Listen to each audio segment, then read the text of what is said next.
সাংবাদিক বন্ধুসকল, আপোনালোক আটাইলৈকে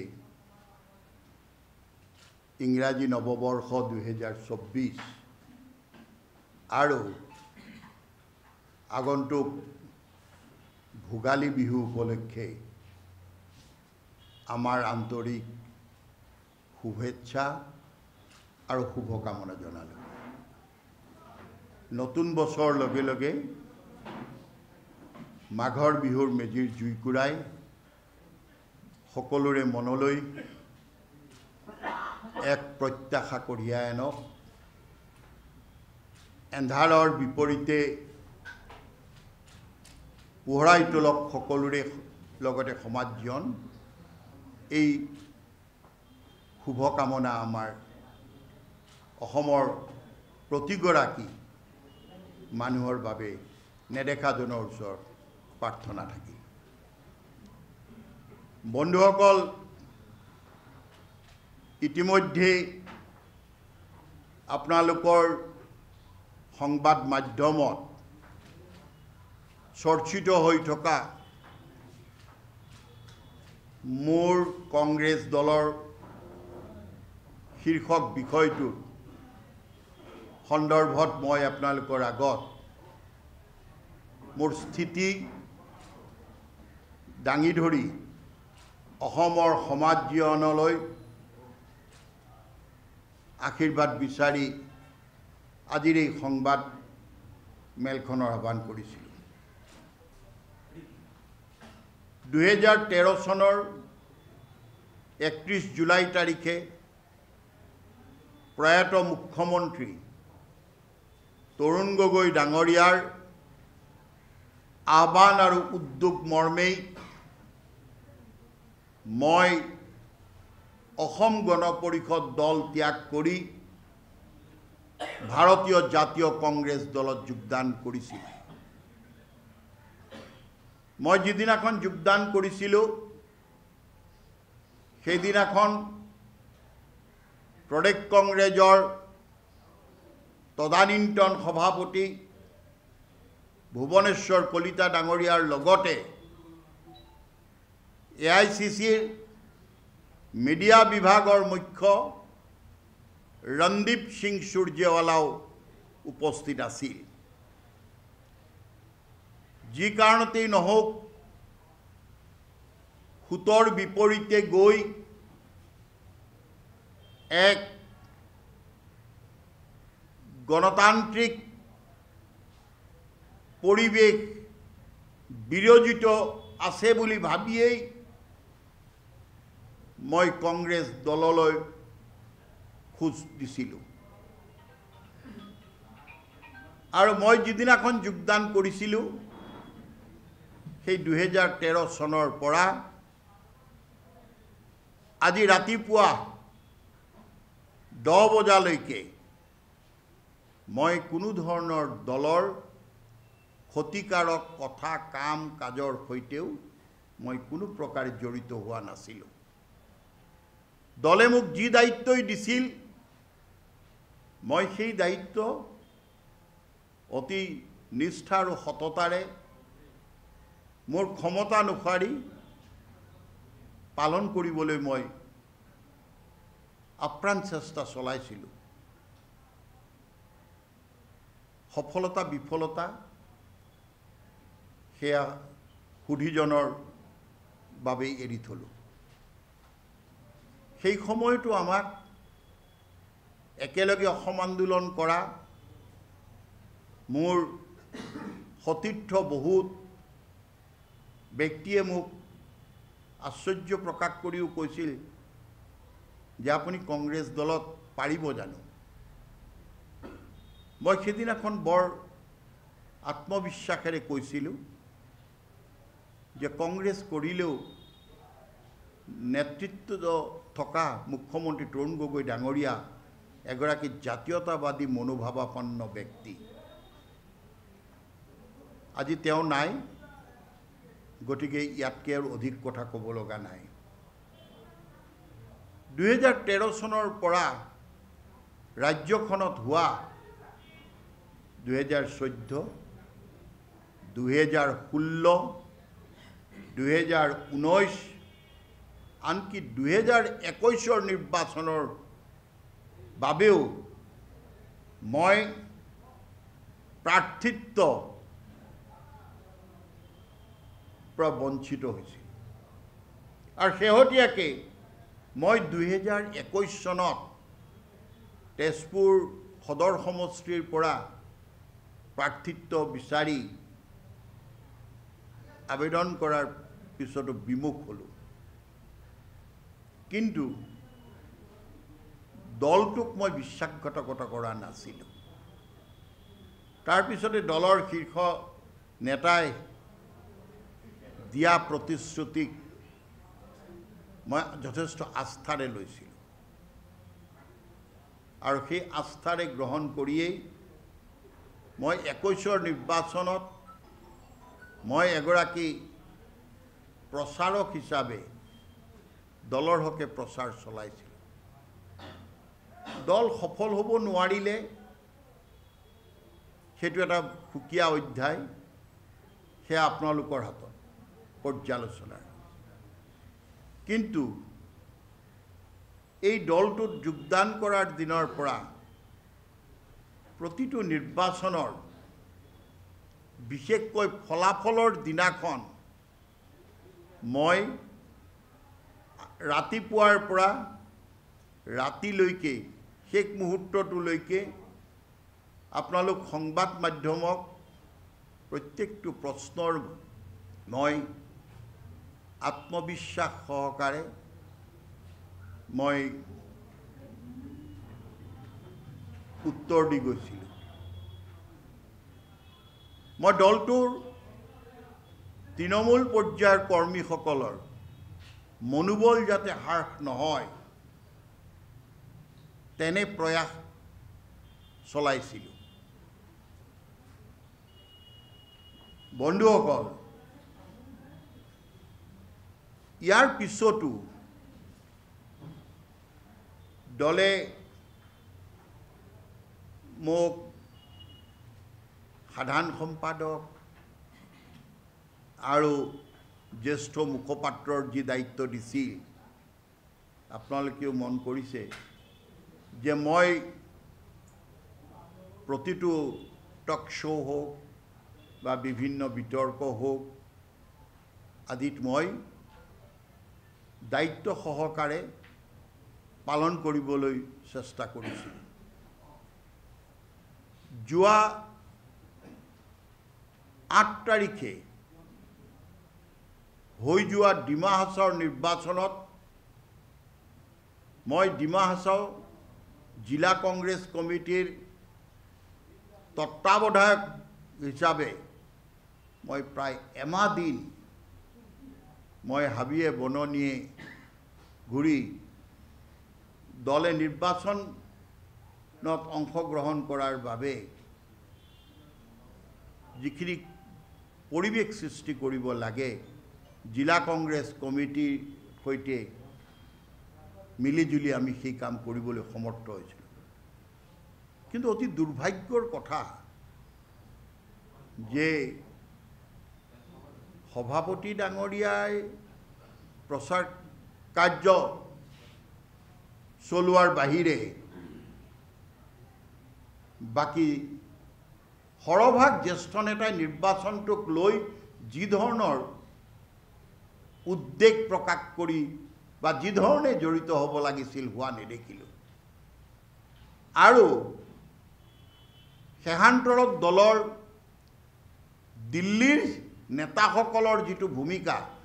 যিটো দিল্লীৰ নেতাসকলৰ বাবে 2021 চনত আমি এটা আনহলি এলায়েন্স কৰিবলগীয়া হৈছিল আৰু সেই আনহলি এলায়েন্সৰ ফলত দলৰ জনসমৰ্থন কিমান হ্ৰাস হৈছিলে সেই কথাও সকলো অৱগত ভাবিছিলোঁ যে ভূপেন বৰা ডাঙৰীয়াৰ নেতৃত্বত দলৰ সকলো শীৰ্ষ নেতাই একমুখে থিয় হৈ লক্ষ লক্ষ তৃণমূল কৰ্মী আৰু এক প্ৰয়োজনীয় অন্তত এটা বিকল্প প্ৰত্যাহ্বান জনাব পৰাকৈ শক্তি সৃষ্টিত আগবাঢ়ি আহিব সেয়া কেৱল ধাৰণাহে আছে আৰু আজিৰ পৰিস্থিতিত মই নিষ্ঠাৰে ইমানবোৰ সেৱা আগবঢ়োৱাৰ পিছতো যেতিয়া দলে নীতি নিৰ্ধাৰক সম্পৰ্কীয় সমিতিসমূহৰ পৰা আমাক আঁতৰাই ৰখাৰ এটা কৌশল আৰম্ভ হ'ল তেতিয়া অনুভৱ কৰিছিলোঁ যে সময় সমাগত এতিয়া সময় সিদ্ধান্ত লোৱাৰ ভাৰতীয় জাতীয় কংগ্ৰেছৰ সকলো পদবী সাধাৰণ সম্পাদক জ্যেষ্ঠ মুখপাত্ৰ ডিমা হাছাও জিলা কংগ্ৰেছৰ তত্ত্বাৱধায়ক পশ্চিম কাৰ্বি আলং জিলা কংগ্ৰেছৰ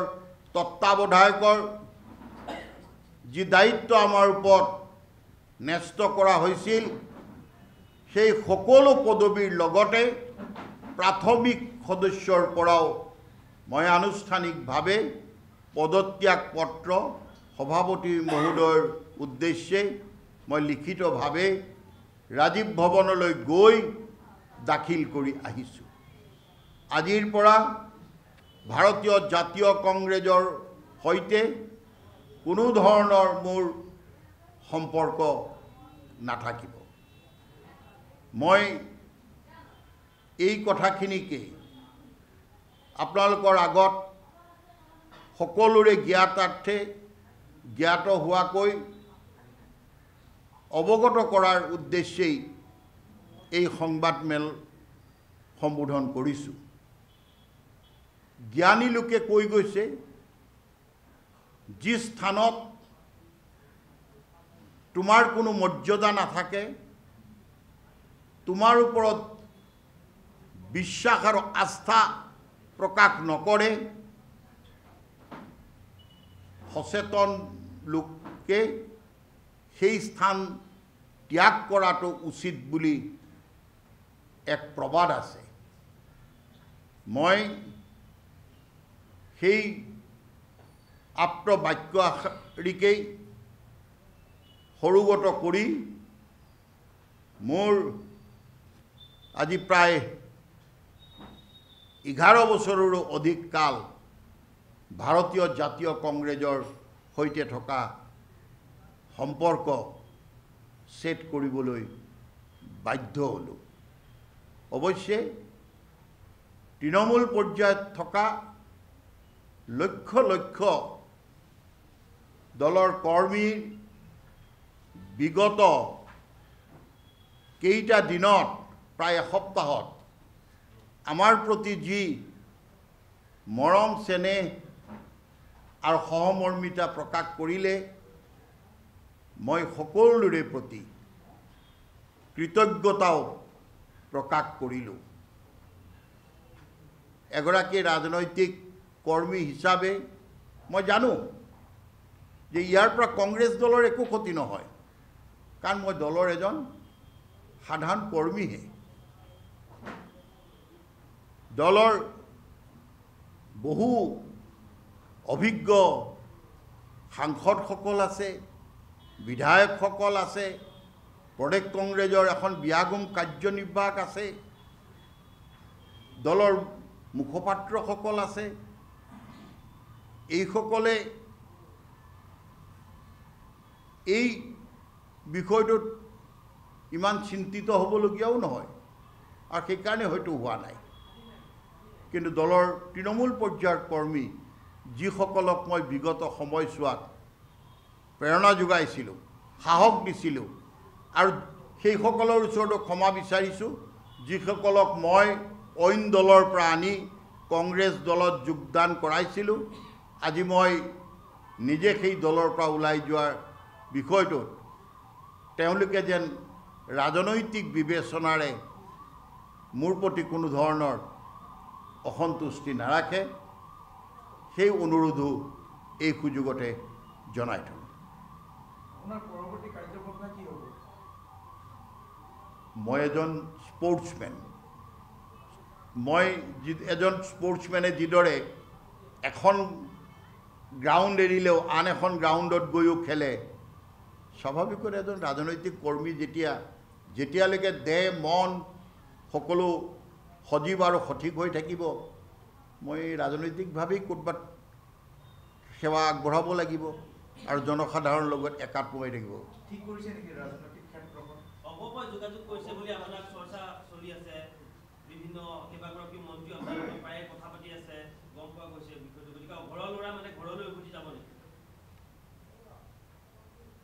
বিষয়টো অস্বীকাৰ কৰিব পৰা বিধৰ নহয় যদিও সঁচাকৈ ঘৰলৈ ঘূৰি যোৱাৰ আহ্বান আহিছে আৰু দুদিনমান অপেক্ষা কৰক। আপোনালোকক মোৰ চূড়ান্ত সিদ্ধান্তটো আপোনালোকৰ জৰিয়তেই মই সদৰি কৰিম। কিন্তু এইটো কথা ঠিক যে মই যিহেতুকে এটা ঘৰ এৰি আহিছিলোঁ এদিন, আৰু এৰি অহাৰ দিনাখন বৰ্তমানৰ নেতৃত্ব নাছিল, গতিকে নেতৃত্ব সলনি হৈছে। গতিকে সম্ভৱতঃ তেনে সিদ্ধান্তকে কাৰ্যকৰী হ'বগৈ। আপুনি এটা কথা উল্লেখ কৰিছে যে দলৰ কংগ্ৰেছৰ যিখন কমিটিৰ স্থান নিদিয়াৰ কাৰণে আপুনি ক্ষুব্ধ আৰু এইকাৰণে আপুনি দল এৰিছে, সেইটোৱে কাৰণে আৰু নহয়, সেইটো এটা মই কৈছোঁ যে মানে দ্য ৱে অফ অৰ্গেনাইজিং। মই ক'লো মই দলৰ এজন সাধাৰণ সদস্য, কিন্তু সেই সাধাৰণ সদস্যজনক এটা স্বায়ত্তশাসিত পৰিষদৰ নিৰ্বাচনত দলে দি আস্থা প্ৰকাশ কৰিলে, কিন্তু এতিয়া আহি থকা সময়ত দলে নীতি নিৰ্ধাৰণ কৰাৰ বাবে বা প্ৰত্যাহ্বান জনাব পৰাকৈ যিটো শক্তি আহৰণ কৰিব লাগিছিল সেয়াটো কৰা নহ'ল। কেৱল ময়েই নহয়, আৰু বহু জ্যেষ্ঠ ব্যক্তিক দলে সেই মৰ্যাদাৰ পৰা বঞ্চিত কৰিছে। এইবিলাক একো একোটা মানে ক্ৰাইটেৰিয়াই, মানে দিল্লীৱালা আমাৰ যিসকল নেতা ইয়াত আহি 21ৰ আগৰ পৰা বাহৰ পাতিছে, তেওঁলোকেই এই সমস্ত অৱক্ষয়ৰ তেওঁলোকেই দায়ী।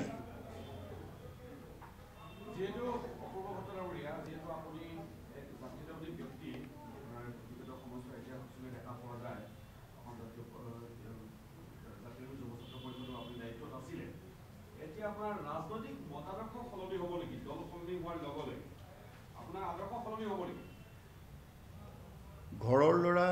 যদি ঘৰলৈ উভতি যাওঁ,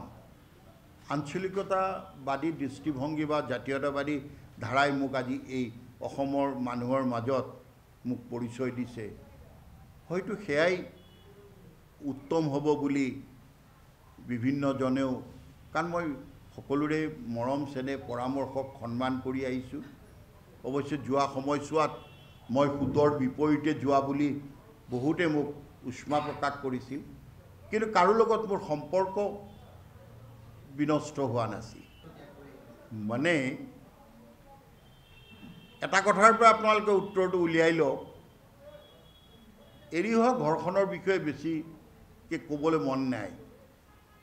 কাৰণ ইমানবোৰ ত্যাগ কৰাৰ পিছত যেতিয়া এখন ঘৰ মানুহে এৰিব লগা হয়, তেতিয়া নিশ্চয় তাত আশা সপোন সকলো যেন শেষ হৈ যায়, নহ'লেতো কোনেও ওলাই নাহে। মইতো ক্ষমতাৰ বাবে ৰাজনীতি কৰাও নাই, তেনেস্থলতো যেতিয়া মই ওলাই আহিব লগা হ'ল,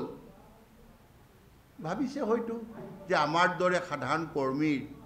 কোনো প্ৰয়োজন নাই দলটো, আমাৰ কথা বতৰা চিন্তা চৰ্চাৰো কোনো প্ৰয়োজন নাই, অৱহেলিত হৈ থকাতকৈ নিজেই সিদ্ধান্ত ল'বলৈ বাধ্য হ'ল। যোৱা 4টা নিৰ্বাচনত যেতিয়া প্ৰাৰ্থী হোৱাৰ যোগ্যতা নাথাকিল আৰু শেহতীয়া ভূমিকাই তেনেকুৱা এটা কথাৰে ইংগিত বহন কৰাৰ বাবে মই পূৰ্বানুমানটো মোৰ শুদ্ধ বুলি ভাবিছোঁ আৰু সেইকাৰণেই ওলাই আহিলোঁ।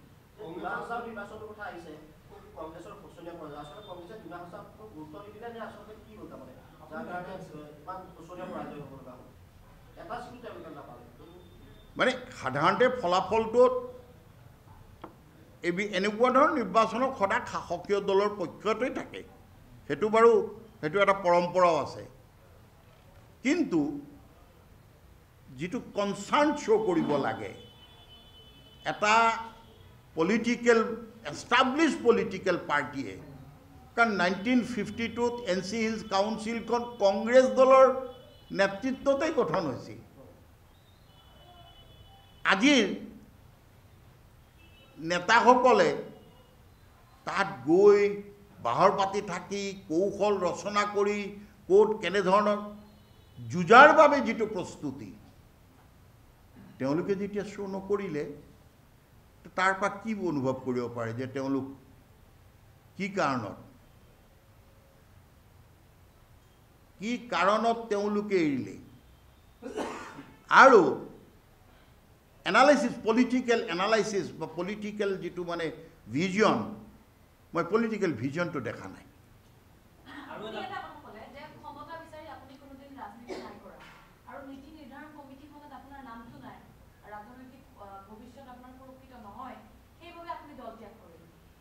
নহয়,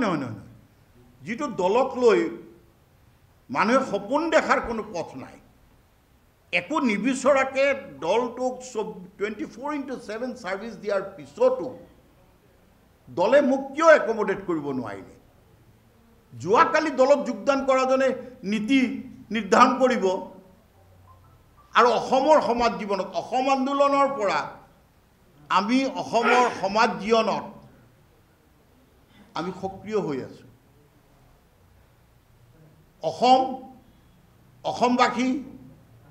এইসকলক বাদ দিটো আৰু ৰাজনীতি নহয়। এইসকলৰ প্ৰতি দায়বদ্ধতা যদি প্ৰদৰ্শন কৰাৰ বাবে কোনো কৌশলে নাথাকে, তাতনো টিকট এটা দিলেই কি লাভ হ'ব? আজিতে নকওঁ দিয়ক, মই মোৰ ৰাজনৈতিক পৰৱৰ্তী ঘৰখন ঠিক কৰি লওঁ, আজিতে ক'লে তেওঁলোকে ক'ব হতাশগ্ৰস্ত মানুহৰ। আৰু অৱশ্যে কংগ্ৰেছ বহুত শক্তিশালী দল, মহাসাগৰ, তাৰ পৰা এচলু পানী ওলাই গৈছে, তাততো কি আহে যায়।